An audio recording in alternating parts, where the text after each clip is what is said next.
ঢাকাতে প্রতিদিন প্রায় 6 থেকে 7 হাজার টন ময়লা হয়। এটা সামলাতে দুই সিটি কর্পোরেশনের আগামী বছর খরচ হবে প্রায় 838 কোটি টাকা।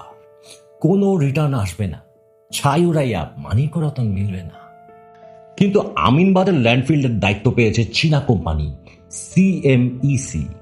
তারা ময়লা পুড়িয়ে 42 মেগাওয়াট বিদ্যুৎ তৈরি করবে। কিন্তু এখানে একটা প্যাচ আছে, বিদ্যুতের গড় দাম ইউনিট প্রতি বর্তমানে 12 টাকা। সিএমইসির বিদ্যুৎ কিনতে হবে 25 টাকা, অর্থাৎ প্রায় দ্বিগুণ।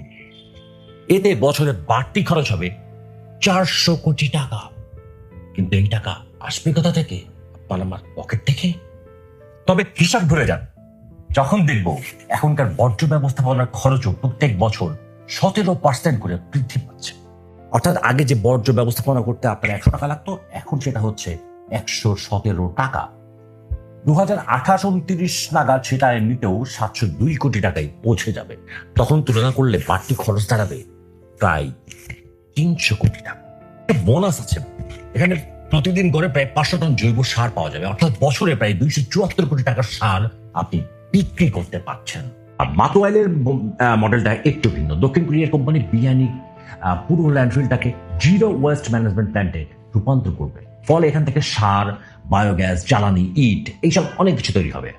এর ফলে তারা প্রচুর আয়ও করতে পারবে। কিন্তু সুবিধা হচ্ছে সিটি কর্পোরেশনকে তারা তাদের আয়ের 20% দিয়ে দেবে, আর 15 বছর পরে পুরো প্ল্যান্টটাই হস্তান্তর করে দেবে সরকারের কাছে।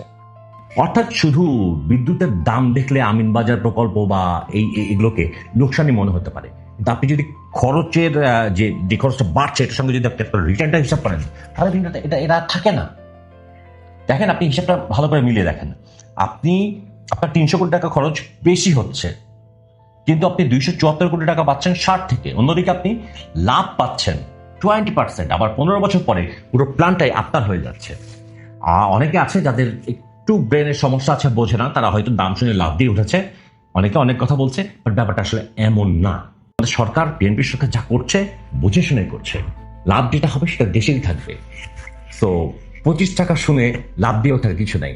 আপনি অঙ্কটা মিলাবেন, অঙ্কটা যখন আপনি মিলাবেন তখনই আপনি বাস্তবতাটা ক্লিয়ার হয়ে যাবেন।